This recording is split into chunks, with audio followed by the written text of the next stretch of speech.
નમસ્કાર દોસ્તો, Gujarat government જોબના YouTube platform પર આપ સૌનું હાર્દિક સ્વાગત કરું છું.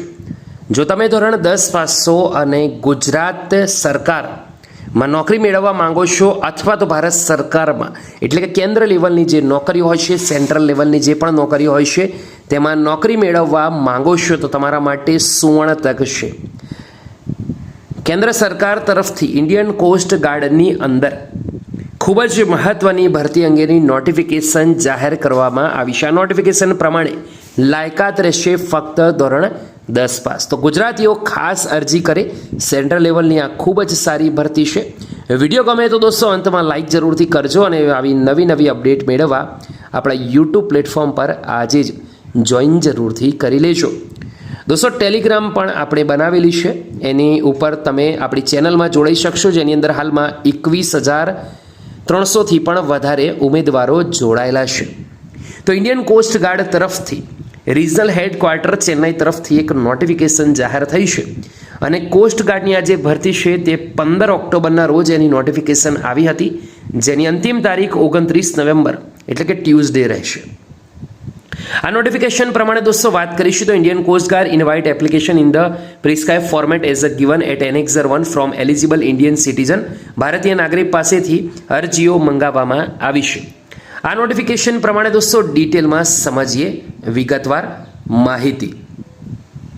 તો નેમ ઓફ ધ પોસ્ટ, જે જગ્યા છે તેનું નામ શું છે? સ્ટોર કીપર ગ્રેડ 2ની આ ભરતી છે. સ્ટોર કીપર ગ્રેડ 2ની દોસ્તો આ જે ભરતી છે એ પ્રમાણે આપણે આગળ વાત કરીએ તો general central service group C non gazetted non મિનિસ્ટ્રીયલની પોસ્ટ માટેની આ જે ભરતી એ પ્રમાણે પે લેવલ 02 રહેશે, એટલે કે પે મેટ્રિક્સ પ્રમાણે તમને સેલરી મળવા પાત્ર રહેશે. વધુ દોસ્તો વિગતવાર વાત કરીશું તો કેટેગરીની વાત કરીશું. Category wise number of vacancy coast ગાર્ડમાં કેટલી રહેશે? કેટેગરી વાઇઝ વેકેન્સી રહેશે, જેમાં ઓપન કેટેગરી માટે હાલ 3 જગ્યાઓ છે, જ્યારે ઈડબ્લ્યુએસ કેટેગરી જે રિઝર્વ છે તેની માટે 1 જગ્યાઓ છે. એમ થઈને ટોટલ 4 જગ્યાઓ પર ભરતી અંગેની નોટિફિકેશન આવી છે. તો દોસ્તો બોલવામાં જે અહીંયા જોઈ શકો છો આ જે પોસ્ટ છે સ્ટોર કીપર ગ્રેડ 2ની આ પોસ્ટ માટે એજ્યુકેશન ક્વોલિફિકેશન એટલે કે લાયકાતની વાત કરીશું તો લાયકાત રહેશે ફક્ત ને ફક્ત ધોરણ 12 પાસ. લખેલું છે 12th pass from recognise board or university. ધોરણ 12 પાસમાં જો તમે સારા એવા પર્સન્ટેજ લાવેલા છો તો આ ભરતી માટે જરૂરથી અરજી કરજો. એક્સપિરિયન્સની વાત કરીશું તો અહીંયા એક્સપિરિયન્સ પણ માંગેલું છે. ફ્રેશર ઉમેદવારો અરજી જો કરવી હોય તો કરી શકે છે, પરંતુ અહીંયા ફ્રેશર લખ્યું છે કે 1 year experience in handling store from any recognise firm or central or state government organisation or public sector undertaking.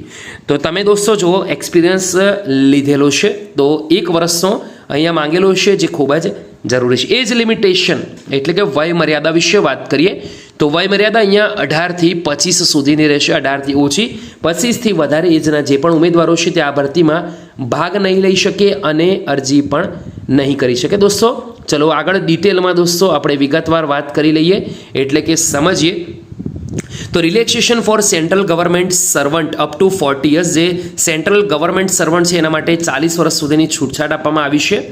Who have rented at least 3 years continuous service under government. તો સરકારની અંદર તમારે મિનિમમ 3 વર્ષની જો સર્વિસ તમે આપેલી હશે તો દોસ્તો આમાં તમે અરજી કરી શકશો. નેમ ઓફ ધ પોસ્ટ, જે બીજી પોસ્ટ છે તેના વિશે વાત કરીએ તો સિવિલિયન મોટર ટ્રાન્સપોર્ટ ડ્રાઈવર. તો દોસ્તો આ જે ડ્રાઈવર માટેની ઓર્ડિનરી ગ્રેડ માટેની જે ભરતી છે ડિટેલમાં સમજીએ તો general central service group C non gazetted non ministerial માટેની પે લેવલ 2 પે મેટ્રિક્સ લેવલની આ જે ભરતી છે એ પ્રમાણે ડિટેલમાં સમજીએ તો એસસી કેટેગરી માટે 1 વેકેન્સી છે, જ્યારે એસટી કેટેગરી માટે 1 વેકેન્સી રહેશે. તો એમ થઈને ટોટલ 2 જગ્યાઓ પર ભરતી આવી છે. દોસ્તો ડિટેલમાં સમજીએ એજ્યુકેશન ક્વોલિફિકેશનની. જો મેં તમને જે પ્રમાણે વાત કરી છે એ પ્રમાણે ધોરણ 10 પાસ પર આ ભરતી રહેશે. 10 પાસ ઉમેદવારો જરૂરથી આમાં અરજી કરે અને બીજા સુધી માહિતી પહોંચાડે. બીજું કે must possess valid driving licence for both heavy and light motor vehicle. તો આ ભરતી માટે જો કે ડ્રાઈવરની ભરતી હોય છે, જ્યારે પણ એમાં એક્સપિરિયન્સ છે તે ખૂબ જ જરૂરી હોય છે અને ડ્રાઇવિંગ લાઇસન્સ છે એ બોથ હેવી અને લાઇટ મોટર વ્હીકલનું તમારા પાસે હોવું જોઈએ. એક્સપિરિયન્સ મેં તમને કીધું કેમ કે ડ્રાઇવિંગની કોઈ પણ ભરતી હોય છે તેમાં એક્સપિરિયન્સ ખૂબ જરૂરી હોય છે. તો should have at least 2 year experience, minimum 2 વર્ષનો એક્સપિરિયન્સ હોવો જોઈએ ડ્રાઇવિંગ મોટર વ્હીકલનો. એજ લિમિટેશન ડ્રાઈવરની પોસ્ટ માટે રહેશે 18 થી 27ની વચ્ચે. રિલેક્સેશનની વાત કરીએ તો SC ST ઉમેદવારોને 5 વર્ષની છૂટછાટ છે તે આપવાની રહેતી હોય છે. દોસ્તો આગળ વાત કરીશું નેમ ઓફ ધ પોસ્ટ. તો અહીંયા લખેલું છે ઇલેક્ટ્રિકલ ફિટર, ઇલેક્ટ્રિશિયન સ્કિલ્ડ. તો ઇલેક્ટ્રિકલ ફિટર માટેની ભરતી છે અથવા ઇલેક્ટ્રિશિયન સ્કિલ્ડ વર્કર માટેની આ જે ભરતી છે તેમાં general central service group C non gazetted non ministerial pay level 2 પ્રમાણેની આ ભરતી રહેશે. કેટેગરી વાઇઝ વેકેન્સીની વાત કરીશું તો અહીંયા ફક્ત ST કેટેગરીના ઉમેદવારો માટે જ ભરતી રહેશે, તો એ તમારે ખાસ ધ્યાન રાખવાનું છે. અન્ય કેટેગરીના ઉમેદવારો અરજી નહીં કરી શકે. આ ભરતી માટે પણ લાયકાત મેટ્રિક્યુલેશન અથવા તો ઇક્વિવેલન્ટ રહેશે. મેટ્રિક્યુલેશનવાળા ઉમેદવારો અરજી કરી શકશે અથવા તો ઇક્વિવેલન્ટ જો તમે લાયકાત ધરાવતા હશો તો પણ દોસ્તો અરજી છે તે કરી શકશો. બીજું વાત કરું તો should have a successfully completed apprentice from recognised reputed workshop in the electrical fitter electrical trade. Electrician trade અથવા તો ઇલેક્ટ્રિકલ ફિટર તરીકે એપ્રેન્ટિસ પૂર્ણ કરેલી હોવી જોઈએ અથવા should have a completed training course છે તે ફિનિશ કરેલો હોવો જોઈએ in the electrical fitter electrician trade from આઈટીઆઈમાંથી ફિનિશ કરેલો હોવો જરૂરી છે અથવા 4 વર્ષ experience in the trade for which no training is available in the industrial training institute or other recognise. તો 4 વર્ષનો એક્સપિરિયન્સવાળા ઉમેદવારો પણ અરજી કરી શકશે. Should qualify your trade entrance examination. Trade entrance examination છે તે ક્લિયર કરેલી હોવી જોઈએ. એજ લિમિટેશન આ પોસ્ટ માટે 18 થી 27ની રહેશે, જ્યારે SC ST ઉમેદવારોને 5 વર્ષની છૂટછાટ પણ આપવામાં આવશે. સેન્ટ્રલ ગવર્મેન્ટના જો તમે ઉમેદવારો છે તો 40 સુધીની છૂટછાટ, જ્યારે SC ST ઉમેદવારો હતો તો 45 સુધીની એજમાં તમને છૂટછાટ છે તે આપવામાં આવશે. ચોથી પોસ્ટ છે name of the post machinist. Skilled worker માટેની મશીનિસ્ટની આ જે ભરતી છે તેમાં general central service group C non gazetted non ministerial pay level 2 પ્રમાણે આ ભરતી રહેશે, જેમાં OBC કેટેગરી માટે 1 વેકેન્સી રહેશે. આ પોસ્ટ માટે પણ ધોરણ 10 પાસ હોવું જરૂરી છે અને અંડર એપ્રેન્ટિસ ITI ના અંદર 1 વર્ષનો ટ્રેડ એક્સપિરિયન્સ પણ હોવો જોઈએ અને ITI કરેલું હોવું જરૂરી છે. મશીનિસ્ટનો જે ટ્રેડનું દોસ્તો જે એક્સપિરિયન્સ છે તે ખૂબ જ જરૂરી છે અને માંગેલું છે, તો એ પણ તમે ધરાવતા હોવા જરૂરી છે. 18 થી 27ની વચ્ચેની એજના જે પણ ઉમેદવારો છે તેવા તમામ ઉમેદવારો આ પોસ્ટ માટે અરજી કરી શકશે. રિલેક્સેશન 3 વર્ષનું OBC કેન્ડિડેટને રહેશે. રિલેક્સેશન જે સેન્ટ્રલ ગવર્મેન્ટના જે ઉમેદવારો છે તેમને 40 અને જો તમે OBC છો એટલે કે 3 વર્ષનો કન્ટિન્યુઅસ સર્વિસ કરેલી છે તો જ આ લાભ તમને મળવા પાત્ર રહેશે. 5મા નંબરની પોસ્ટ છે Turner mechanical Turner. Skilled worker માટેની આ જે ભરતી છે તેમાં ઓપન કેટેગરી માટે 1 વેકેન્સી છે. આ પોસ્ટ માટે પણ લાયકાત મેટ્રિક્યુલેશન અથવા ઇક્વિવેલન્ટ ધોરણ 10 પાસ હોવા જરૂરી છે. ટર્નર અથવા તો મિકેનિકલ ટર્નરનો ટ્રેડ એપ્રેન્ટિસ કોર્સ પાસ કરેલો હોવો જોઈએ. મિનિમમ 1 વર્ષનો ટ્રેડ એક્સપિરિયન્સ પણ હોવો જોઈએ. 18 થી 27ની એજ લિમિટેશન રાખવામાં આવી છે, એ તમારે ખાસ ધ્યાન રાખવાનું છે. જે સેન્ટ્રલ ગવર્મેન્ટ સર્વન્ટ છે તેમને 40 સુધીની છૂટછાટ આપવામાં આવશે. એના પછી દોસ્તો આગળ વાત કરું કાર્પેન્ટર સ્કિલ્ડ પોસ્ટ માટેની આ જે ભરતી છે તેમાં ઓપન કેટેગરી માટે 1 વેકેન્સી છે, જેમાં ધોરણ 10 પાસ ઉમેદવારો અરજી કરી શકશે.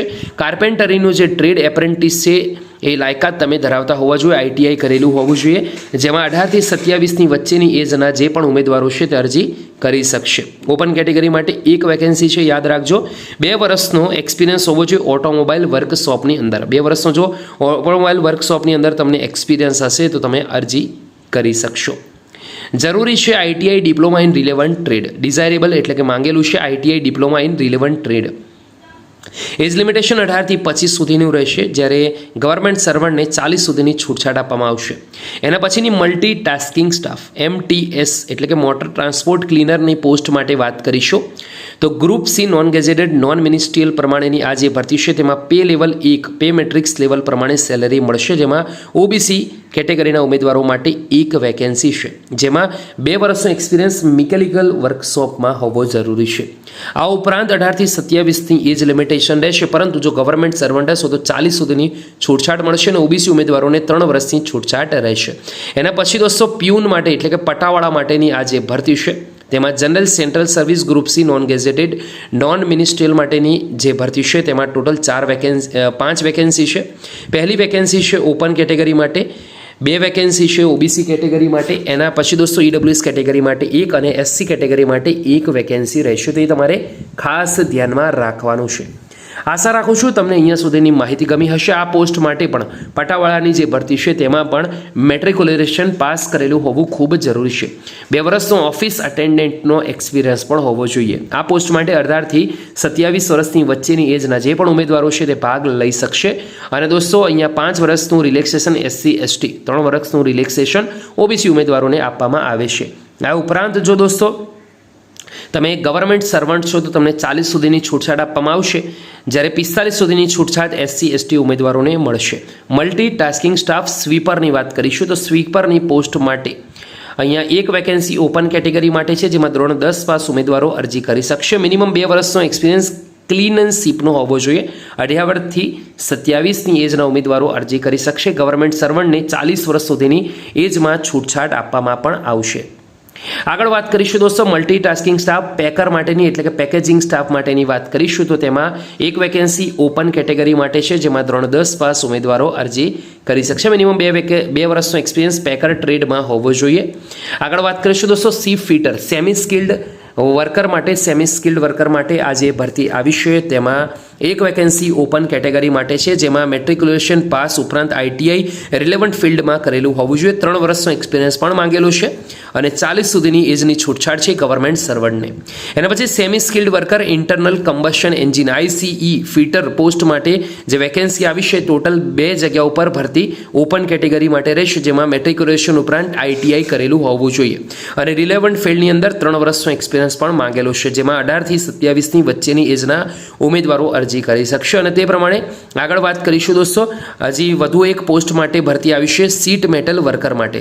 સીટ મેટલ વર્કર માટે દોસ્તો વાત કરીશું તો તેમાં સેમી સ્કિલ્ડ ઉમેદવારો અરજી કરી શકશે. ઓપન કેટેગરી માટે એક વેકેન્સી, ધોરણ 10 પાસ ઉપરાંત ITI કરેલું હોવું જરૂરી છે. એક્સપિરિયન્સ 3 વર્ષનું રિલેવન્ટ ફિલ્ડમાં માંગેલું છે. એના પછીની ઇલેક્ટ્રિશિયન ફિટર માટેની સેમી સ્કિલ્ડ વર્કર માટેની ટોટલ એક વેકેન્સી આવી છે, જેમાં ધોરણ 10 પાસ ઉપરાંત ITI ફિટરમાં કરેલું હોવું જોઈએ અને એક્સપિરિયન્સ 3 વર્ષનો તમારા પાસે હોવો જોઈએ, જેની અંદર 18 થી 27ની વચ્ચેના એજના ઉમેદવારો અરજી કરી શકશે. વધુ એક પોસ્ટ છે વેલ્ડર માટેની, સેમી સ્કિલ્ડ છે અહીંયા દોસ્તો. એમાં 2 વેકેન્સી, જેમાં મેટ્રિક્યુલેશન પછી વેલ્ડરમાં ITI કરેલું હોવું જોઈએ, 3 વર્ષનો એક્સપિરિયન્સ ધરાવતા હોવા જોઈએ અને તમારી એજ 18 થી 27ની વચ્ચે હોવી જરૂરી છે. તો દોસ્તો અહીંયા A થી લઈને D સુધીની દરેક પોસ્ટ માટે આપણે વિગતવાર વાત કરી છે. અરજી કરી શકાય તો દોસ્તો અરજી કરવા માટે તમારા પાસે વેલિડ ID પ્રૂફ, મેટ્રિક્યુલેશન અથવા ઇક્વિવેલન્ટ માર્કશીટ હોવી જોઈએ, ધોરણ 12 પાસ, UG PG ડિપ્લોમા સર્ટી હોવું જોઈએ, last category certificate, experience certificate, NOC certificate from the employer, 2 latest passport size photograph and applicant are to include separate blank envelope ₹50 postal stamp સાથે હોવું જરૂરી છે. આશા રાખું છું તમને સૌને માહિતી ગમી હશે. 45 દિવસની અંદર અહીંયા જે એડ્રેસ આપેલું છે ચેન્નાઈનું, ત્યાં તમારે અરજી પહોંચતી કરવાની છે. Mode of selection the scrutiny of application, all application received from the candidate will be scrutinised subject to the eligibility criteria and necessary document, and the admit card will be issued to the shortlisted candidate for the document verification and appearing in written examination. Return examination અને document verification માટેનું step રહેશે, એ તમારે ખાસ ધ્યાન રાખવાનું છે. Syllabus આપેલું છે જનરલ નોલેજ, મેથેમેટિક્સ અને જનરલ ઇંગ્લિશ અને question related to relevant technical field. તો એ તમારે દોસ્તો ખાસ ધ્યાન રાખવાનું છે. Maximum mark for written examination, the qualifying marks in the written exam is 50%. તો 50% આવેલા હોવા જોઈએ, જ્યારે SC/ST ઉમેદવારોને 45% છૂટછાટ આપવામાં આવી છે. ઇમ્પોર્ટન્ટ ઘણી બધી અહીંયા જે અપડેટ આપેલી છે તો એકવાર તમે દોસ્તો વાંચી લેજો. વિડીયો ગમે તો એકવાર લાઇક કરજો. ફરીથી મળીશું એક નવી વિડીયોમાં. ઉપરાંત દોસ્તો અહીંયા indiancoastguard.gov.in ની ઓફિશિયલ વેબસાઇટ છે, તેની લિંક હું વિડીયોની નીચે આપી દઈશ, તો એકવાર જરૂરથી ચેક કરી લેજો. વિડીયો ગમે હોય તો લાઇક કરવાનું ના ભૂલતા. ફરીથી મળીશું, ત્યાં સુધી ગુડ બાય, ટેક કેર, જય હિન્દ.